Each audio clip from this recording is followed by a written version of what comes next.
Hi,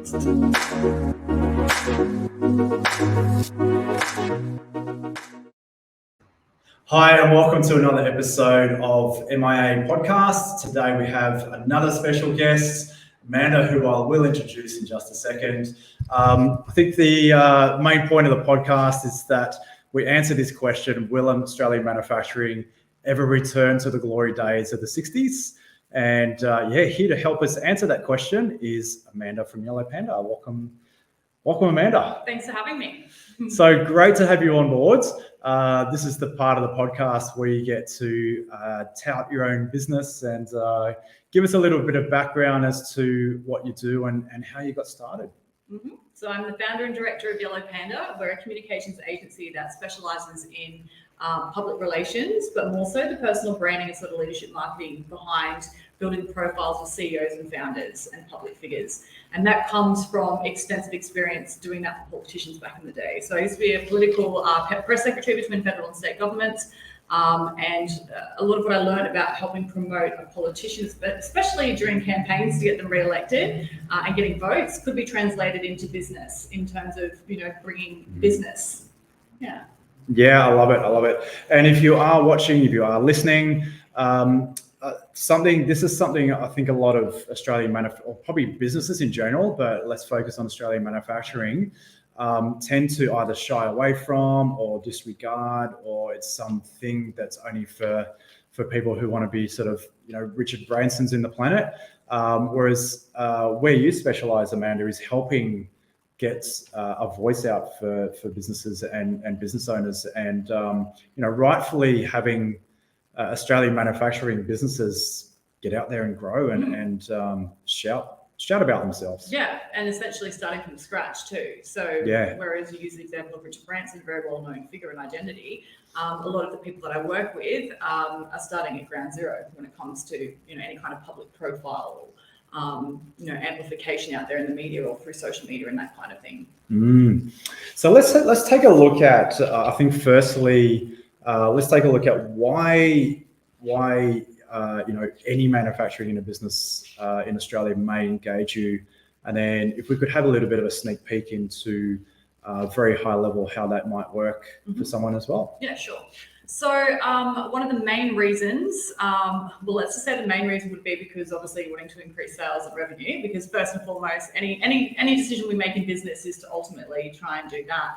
But I guess specifically my skill set would be wanting to raise awareness, create some more noise, become more magnetic, and essentially build a reputation that is known to, acquire more leads and customers and ideal partnerships as well in business.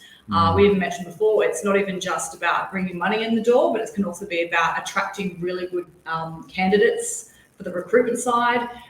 So looking at the, promoting the culture and that sort of thing around the business as well.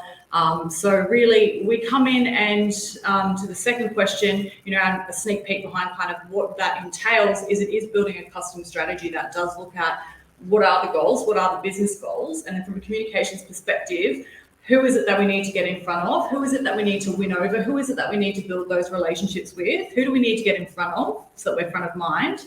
And then coming up with a plan that will actually enable, for there to be, set deliverables, each month in order to, reach those goals through different, communication objectives, which extend across, the breadth of, yes, social media, but it might be doing publicity with the media and trying to get, opinion pieces or doing podcast interviews or lobbying government. There's so many things that you can do. And I'm just scratching at the surface, but every single business owner that I work with and every manufacturing business is different, and there'll be different objectives and there'll be different strengths that they have. We even do that. We do like a SWOT analysis on all of our founders to see what their strengths, weaknesses, opportunities, and threats are. But there'll be different strengths that we can play to, and there'll be, a different agenda for everyone.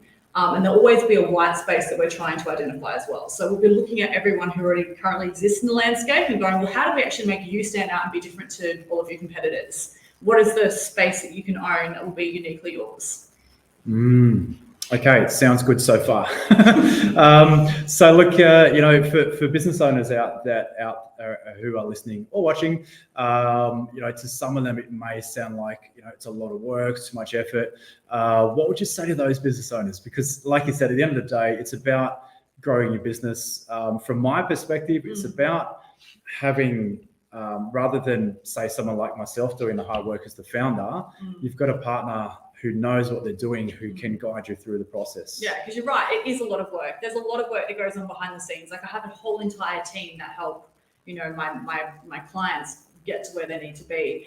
And it's a daily practice of being across everything that's happening in the industry, being across everything that's happening in the manufacturing industry in terms of the news and the government announcements, but then also, having calendars and content and ensuring that, and I know the business owners are really busy too. So we tend to have, weekly check-ins so that we can gather all the information in that one weekly session, then go away and autonomously work and put everything together and then come back for a sign-off the following week. So it is awesome to have like a qualified partnership team to come in and look after all of the PR and comm side of things, similar to people who work with marketing agencies, because you can just outsourcing and getting experts is where you really see the game change your business. Like in terms of growing and scaling, it's when you can get senior leaders and expert external agencies in to support you in that growth process. Yeah, 100%. So look, something we were chatting about before we hit the record button was this whole concept of business owners who may traditionally be a little bit shy to get out in PR land. What's some strategies that? Yeah, I talk about this a lot, and I think this stems a lot from our tall poppy syndrome issue that we have in Australia. I think ultimately this comes back to having confidence. And as a business owner, is absolutely your duty to be promoting yourself in a business. If you can't promote yourself in your business and sell your business and do that with confidence, even just from a leadership perspective, if you're not willing to go and do that for your company in front of your team and show them that you're able to do that, then how are consumers going to have confidence in what you're doing? The people you're wanting to trade with, etc. So it really is, generally I find that a lot of the time it is kind of like a limiting self-belief if you're not wanting to put yourself out there, but there are different ways you can do it. You don't necessarily have to be out there doing a TED Talk off the first step. I say to people we'll work out what feels comfortable for you to get exposure. And that might mean if you are a super introverted person and you're not wanting to go and do those interviews, that you're inviting extroverted people in to sort of partner from. So an example would be, inviting like a local state MP to come out or a federal MP to come out and do a tour of the facility, because we know the politicians love wearing the high vis and putting on the hard hat. And then they would use their media team and do photos and talk to, the business owner and promote that out through their channels. So you're sort of piggybacking off someone else's sort of PR efforts in that way without having to be the star of the show. You can be having a cameo role there. Yeah. So you can have like different ways of doing that. Another thing that's really good for people who are a little bit reserved from being in the spotlight is to do more controlled methods of exposure, which would be writing op-eds. Writing can be you can write it, you can be very happy with what you're going to be putting out, same with social media and that sort of thing. So you can create your own content that you're happy with, that you've done a good job with, as opposed to doing the scarier things, which is like the podcast interviews, the live panels or speaking gigs or interviews on TV. Yeah. Look, one thing I think, falling off my chair, that's the second time I've done that. One thing I've found from podcasts is that we have, when say even we are inviting people onto our podcast, there are some business owners who are a little bit, I'm not a good speaker, or a little bit nervous to come on. But I think you hit the nail on the head before. If we're talking about something that is your natural passion, then most of the time I have to forcefully hit the record button, stop button, because when you are talking about your passion, it just naturally flows. And I guess where you work is uncovering that natural passion and just helping that have a voice. Absolutely, that's a huge part of the strategy with working with the clients, is finding out what they are passionate about. Again, going back to the defining the strengths, the weaknesses, the opportunities, and the threats. Understanding their personality archetype is a huge thing. But yeah, and talking to experience, and we love anecdotes, we love storytelling and things that we've lived through. They're very easy to retell. And a passionate speaker who's a little bit rough around the edges and ums and ahs and forgets where they're at and everything is far more engaging than someone who is so scripted and put together and will do that TED Talk type, dramatic pause, performance. It's very performance based. We love the rawness of people going on podcasts and sharing it and telling it from the heart. And that is so much more authentic, and it cuts through more, and people relate to it as well. It makes you more approachable. It's true. People like people who are like them, don't they? So I have to laugh because I had my dad on here, must be about 3 or 4 weeks ago. Rang him up in the morning, and I was like, Dad, I'd love to be on the podcast, because he was in manufacturing for, we calculated, almost 50 years. And he was like, I don't really know if I have much to offer. I'm not really, it might be a bit boring. But like, same thing, like we just asked a few questions, and he talks and talks and talks, and he's so passionate. One of his big passions, which is the reason why I started the podcast, was, we've got all these resources in Australia. We've got some great talent, some great businesses. Let's shout that around the nation, but more importantly, shout it around the world as well, and get Australia back onto a very reputable spot in the international manufacturing market as well. That's an excellent, area to be spreading the word. And going back to what you're saying about your dad, I don't really know what I would say, et cetera, et cetera. That's one big part of the strategy too. And one thing that people can be thinking about, but listening right now, is thinking about what are some of the things that I talk about. Like if I got a call tomorrow and I was able to come on like a podcast or speak about something, this is going to be like my make or break, like a couple of minutes to really promote myself and my business. Like what were the things that I talk about, and kind of having a bit of a pre-programmed list of like talking points. And what you just mentioned there could be number one, like really passionate about, Australian manufacturing, bringing it home on shore, and also export opportunities. I'm going to put that at the top of my list. I'm going to talk to that and how passionate I am about that. And then maybe I also have some anecdotes of some crazy things that have happened, like, like what it was like 50 years ago in the manufacturing business compared to what it was like now. What I wish I knew back then that I know now. Like there's so many different things just from like a knowledge perspective of lived in experience that particularly, someone with 50 years experience would be able to pass on to the younger generations, because I work with a lot of young manufacturers. It's not an industry that you would predominantly think a lot of young people would be attracted to, but they are. And they've come in and they've got the energy, they're not burnt out, they've got the energy to really go and push some of these issues on the agenda and try and get some noise around it. Yeah, that's great. So I think that let's talk about the international market for a little bit. So if you are a business that has considered pushing out to the international market, or you currently are and you want to extend further, something we were talking about before was just those culture differences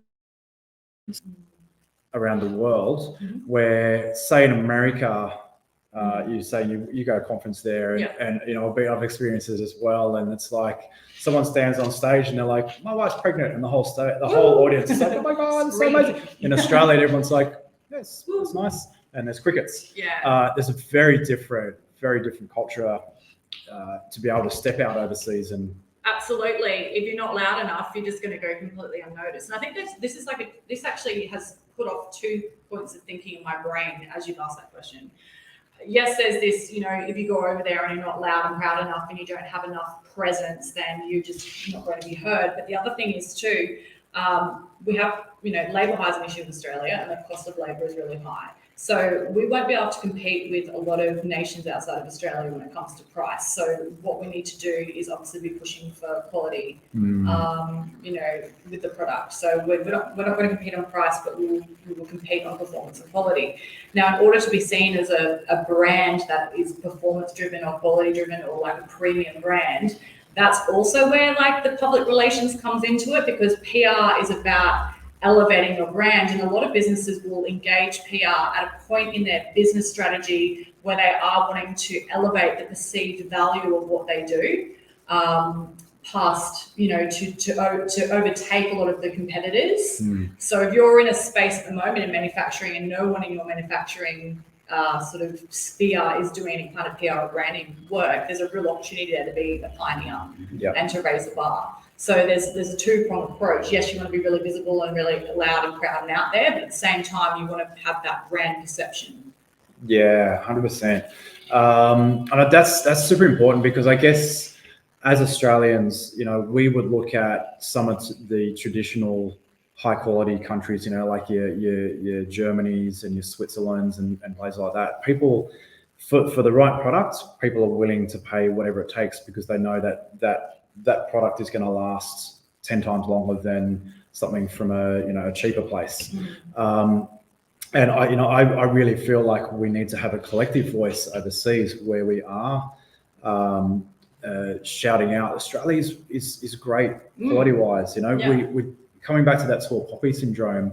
I feel in general we are afraid to like go, oh, yeah, we're pretty good. Stick our neck out. And like let's be proud of what we do. It's okay to be proud. Like when you started your business, you saw something, you had a passion in something, you saw a vision.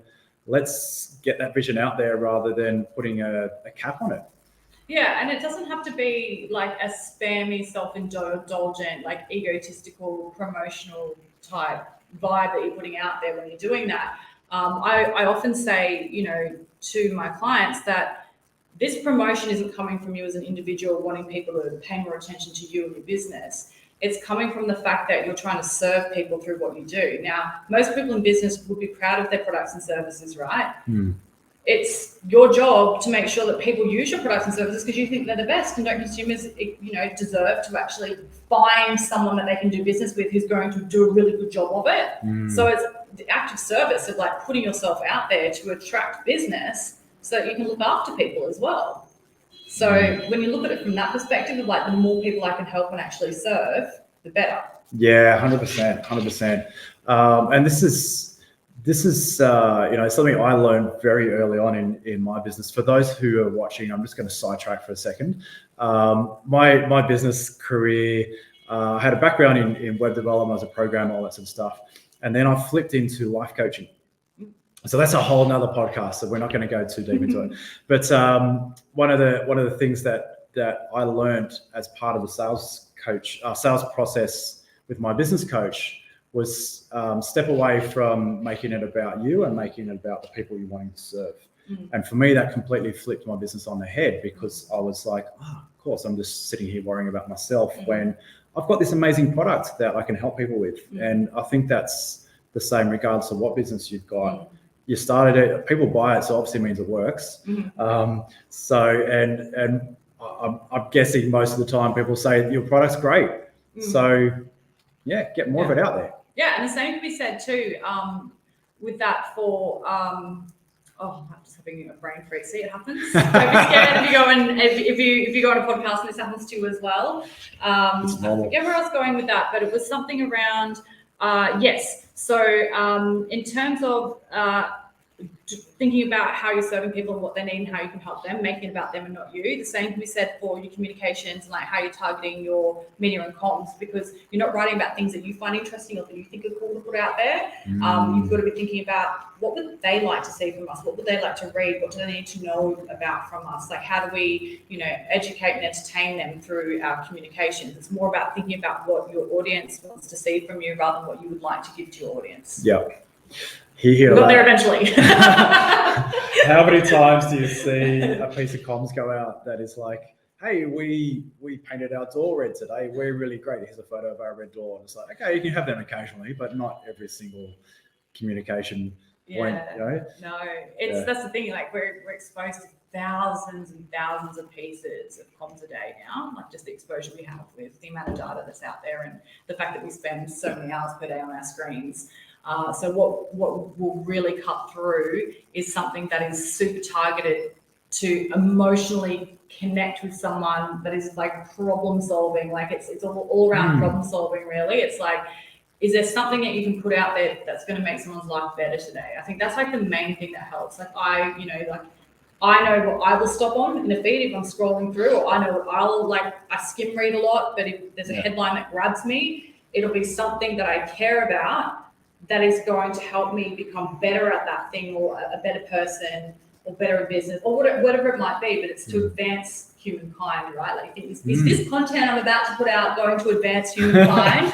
Exactly. And if it's not, well, that's okay, because sometimes it's not. Sometimes it's just to give humankind a bit of a laugh. Like, we do love the funny memes and the cat videos and all that sort of thing, like actually, one of the highest things it rates is the quiz, like, what kind of animal am I? What kind of dog am I? Like, people are very inquisitive around, like, figuring out who they are and that sort of thing as well. But, yeah, like, personal discovery and betterment of humankind, I think are very strong ways of sort of connecting with people. And then you think about from a manufacturing perspective, like how do we blend these two things together? And there are ways you can do that, but again, that would be like something that we would develop in that strategy process.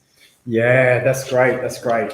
I'm loving this. So, let's have a look at a case study or some case studies that you've worked with. Lee, do you want to talk about Lee and his business and what his journey's been as well? So Lee was at that client who was starting to look around for PR, knew that would be required to take his brand to the next level because they are someone who, manufacture 100% in Australia, high quality product, to the point where they don't just meet, but they exceed expectations and have always been ahead of any regulatory changes with the NCC, etc., to ensure that they, are always a cut above the rest. So bringing in PR to continue to grow the profile of the business was always going to be a good move for Lee. But when I first met Lee and I spoke to him about sort of my views around, promoting him as the founder and his brother, because they'd already had some success, they'd already taken out the Young Entrepreneur of the Year award. That's how I actually met them through that program. Yeah. And I said, look, we've probably got more opportunity to get exposure through media coverage, telling your story and the story about how you're running the business, how it was founded, etc., than ever would talk about louver windows.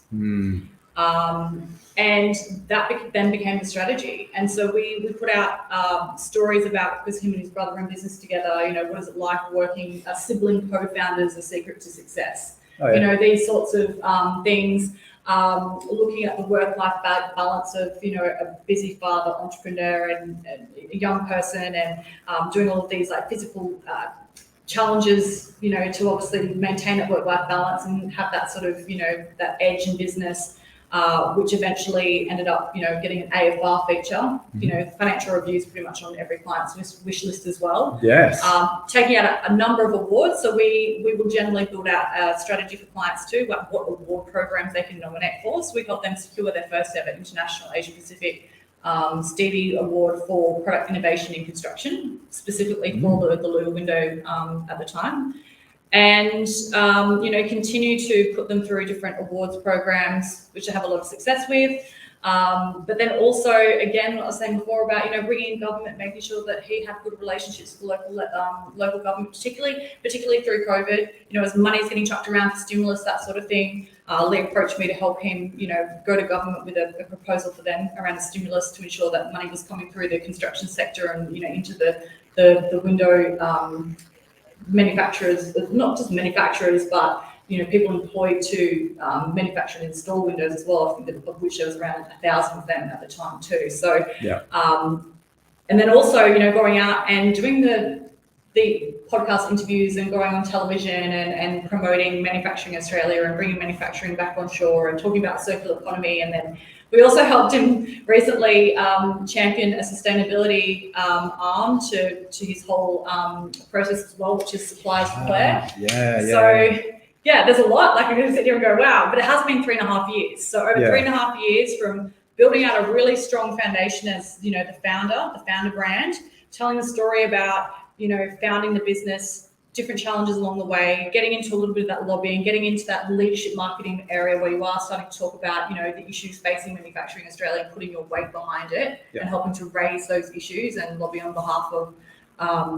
people in the industry. And then, the much bigger sort of end of that being, around the sustainability and ensuring, better built environments for the future and all that sort of thing. So it's just constantly checking in and sort of seeing like where he's at. And this is the thing, it's a partnership. The partnership between a PR agency and a business will be, we're going to help come up with some ideas to you, but we really love it when clients are really gung-ho and very passionate about what they're doing too, because they'll be like, oh, I'm going to go do this, or I want to do this, how can we do that? And like, that's a great idea. Let's like get together and work out a way that we can like promote this and roll this out and actually make sure that we get maximum exposure for what you're doing. Because the businesses that get the best traction, I think, from like a public relations perspective or within the media, are generally championing causes much bigger than the commercial interest of their business. And what I mean by that is there's something bigger than them. There's a legacy item that they're kind of fighting for and going after. Yeah.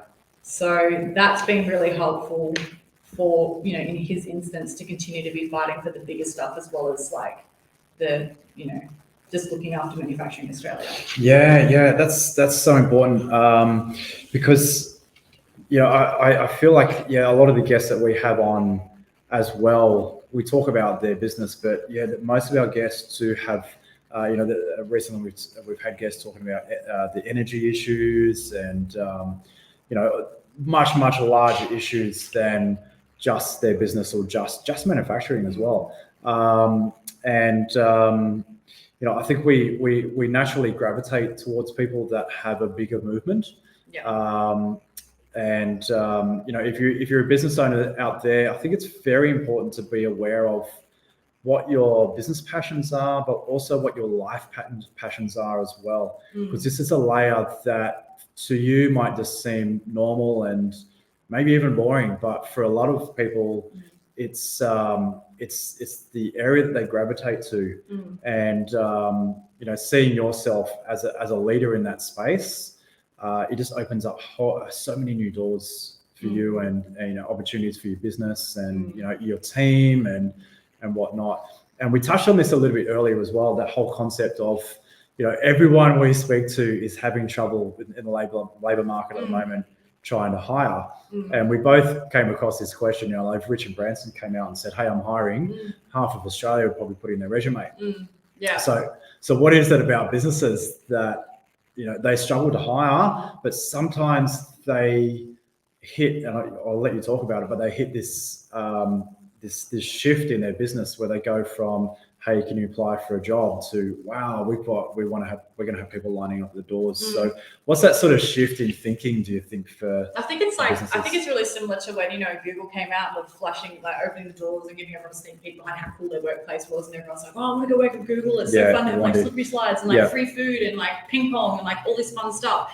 And then what happened was, how many offices started doing the same thing? They're like, oh, we need to create spaces that, employees want to come and work out and enjoy. So that was one way of obviously attracting, candidates in, by creating that workplace that they would enjoy. The same can be said for, I really want to go work for that person because that person, it sounds super inspiring, and I just think it would be so good to work for someone that believes in something that I believe in. That I could, like a good leader. People want good leadership. We don't have the best leadership in this country. I'm not even getting started on that. That's the old Amanda. That's the previous career. That one. But people want good leadership. They want solid leaders. From just from that perspective, just that alone, if you're sitting there and you're a business owner and you're like, what could I possibly do to be getting myself out of this rut of not being able to find the right talent, or not being able to, get in front of my ideal client, or not being able to raise my prices because I'm scared no one's going to pay for them. 100% the work that we do will solve all of those problems, but it takes time. This stuff doesn't happen overnight. Commitment to brand building and reputation building, it's a long game strategy, but the more you invest into it and the longer it goes on, the better return you get. And particularly from investing in your own brand, right? As a leader, you as an individual, if you decide to sell your business one day or go do something else, that travels with you. So you're investing in something that you're going to take with you throughout the rest of your career. And I've been writing an article recently on this fact, saying that, if most of us are lucky, we'll live for 80 years or more, hopefully. But the most, the average sort of small business turnover, or even a company listed on ASX, is generally somewhere between 8 and 30 years or something. So it's we will outlive our businesses and our companies. So if we invest into ourselves, then we've got that to go the whole way as well, the distance. And it benefits everything. So if you look at a bit of a pyramid sort of structure, go leader, CEO at the top, promoting them, doing public relations for them, building up their brand, getting them exposure, trickles down to everything below. Yes. And I think, look, we could talk about PR for hours, but I think some of the other side benefits are, that trickle down process is one of the statements you said before is having the right people, attracting the right people into your business. We do come across business owners a lot where, they might have high turnover, or they've hired someone because they just needed to hire, and then 6 months later it doesn't turn out. But you're right. If you are that business putting out consistently putting out your vision, being passionate about your vision, you're going to attract. There's that magnetic thing you're talking about. You're going to attract the right people in, and they're going to stay, and they're going to be your sort of like second level PR as well. You know, down at the pub, you still do that sort of thing on a Friday night. You know, like you get, people are either going to talk about how awful their workplace is, or they're going to rave about their workplace. And you know, having that. Having the, I'll get my words right in a second, but having that business owner sort of trained and in a way where they're able to communicate their passion, live their passion, share their passion. It does filter down to your whole business and eventually across the whole world. Yeah, you know? It's true. And it's like you said, you're trained, but before the training comes the exploration. Yeah. And that's the thing. People who've worked with me have said things like, never understood how like personal this feel, or how like deep dive we would go, I guess, into the psychology of like my being and who I am. But a huge part of that is understanding those things, like what is your why, what would be your leadership mission statement, like this sort of stuff. I guess you probably come across more in the life coaching when you're doing the life coaching, but I think I've been exposed to so much personal development work, because I think business is forced personal development. First and foremost, we've all got, you know, degrees in that after a few years. But that process of self-discovery, understanding who you are, what makes you tick, what things are holding you back, like you have to know all of that first. But a lot of business owners get too busy to actually go and take that time to reflect out and figure out what that is. But that's part of the strategy. So like in that first month, I've developed, you know, the IP I have is a questionnaires, things that are prompted to get that out of, you know, the client, so that I get a good picture of where they're at. And I can pretty much remold that, give that back to them and go, okay, well, this is how I think you think, and this is how I think you feel. And, you know, it's 99% accurate. They're like, whoa, well, how do you know me like that? And it's like, well, you know, I've picked up over the years how to actually get that out of people. Like, it's like being a good interviewer, right? Like, if you're really good at holding a good interview, you're going to get a great interview, you're going to get great information out of someone. But if you're not a good interviewer, you're not going to get that. Yep. So it's a similar kind of process. It's like a mass scale interview of like the core being of who you are. And then how do we get that out and then articulate that into communication messages that will connect with ideal candidates, stakeholders, consumers, like the whole kit and caboodle. Awesome. It's much more than PR, isn't it? So if you're a business owner out there, and even if you just want to have a little bit of an insight into how you tick, maybe have a chat to Amanda. You could have a whole secondary service off the back of that. I know. That's actually what I love the most too, you know, like seeing people's faces when they open up their strategy and they're like reading about themselves for the first time and they see it just clear as day. It's like, this is who I am, this is how I feel, and this is what I want to say, but I wouldn't know how to deliver it. Like, they need someone to give them the words. Like, I didn't know how to articulate this. I didn't know how to get this out of me, but there it is. And they've got it forever. So I always say to people, let's start with the strategy month. You know, like, you can continue to go on and we can be your agency partner and roll this out for you. But some people just, out of curiosity, want to do the strategy and just discover all this information and have basically the Bible to them built for them that they can reference and sort of implement themselves. But yeah, so it kind of does exist, I guess, in that respect. People can just do the strategy side of it. Yeah. So if you're having trouble communicating to your wife or your kids, you know, it's all a reflection of, you know, that sort of stuff. But we could talk about that in another podcast, maybe. Definitely. Yeah. So look, next thing we'll look at is no, I've lost track. I think answering this question of in your mind, will Australian manufacturing ever return to the glory days of the 60s? Where do you sit with that one? I just think, why do we have to revert back to something for something to be like, we have to go back somewhere for it to be glorious, as opposed to, why don't we actually say, look, the future's probably going to be far more sparkly and bright than could ever imagine, and it's going to be better than the glory days. Putting a new spin on my podcast. I could be like, well, why are we looking backwards when we could be looking forwards too? Cool. So yeah, I would say that. I would say that, and I mentioned this earlier, you know, there are a lot of young, fresh blood coming into manufacturing. I've worked with a number of manufacturers, 40 and under in this country, who are very passionate about the industry, who've got the energy to go out there and to lobby and to push for change. Yep. So as long as they, don't burn out, which, is possible at the moment with the staff shortages and going through a pandemic and everything else, but we want to support them too. So in saying that, if you do know young manufacturers, you've got friends in manufacturing, like there's little things you can do to actually show support. You can like people's social media accounts, you can share, you can comment on their things. Like there's tiny little things that you can literally take minutes out of your day to do to actually help support someone in manufacturing. So I think there's a lot for saying someone needs to do something about manufacturing and someone needs to do more, but it's like, well, everyone should look a little bit inwards and go, well, what am I doing myself? Like, have I actually taken any action, no matter how big or small it is? And I think that's the thing, like to return to any glory day or to, excel into the future. I think everyone has to be responsible for taking a little bit of, a little tiny piece of what it would take in the building blocks to get there. I like it. Because I have to say, like when I did kick off this podcast, I probably, I would say slipped out of manufacturing in terms of following it for quite a few years. Probably when my dad retired, I started to sort of drift out of it. But when in the last couple of years, when we've really jumped back into it, it's exciting to see what's going on. Australian manufacturing has traditionally been a very solid backbone of the Australian economy. Maybe our GDP doesn't represent it, but definitely employment and the forward thinking, that whole brand awareness of Australia. I think it's a very big component of that.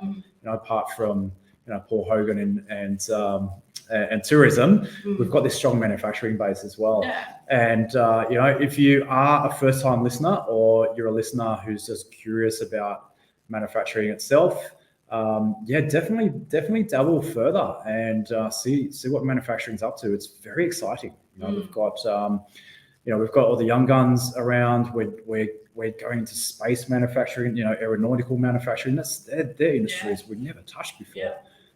Super exciting. So we'll see what happens in the future. Yeah. So before we wrap up, do you have any closing anythings that you'd love to share with our listeners and watchers? I just think to summarize from my end, most of the time we're in our own way of like getting to where we want to go, and the central theme around all of this has been just to back yourself, to realize that it is your job to actually promote yourself in your business. There is a way to do that, whether you're introverted or extroverted. There's many ways to skin a cat. So you can always get creative around it, but you can't sell a secret. We did talk about Richard Branson earlier, and I might just quickly throw to the comment he made about not being able to outspend British Airways when they started Virgin. Yeah, please do. So he was like, I've just got to go get front page media coverage, and obviously, Branson is very, happy to go out and cause a bit of controversy, which helps if you're trying to get front page coverage.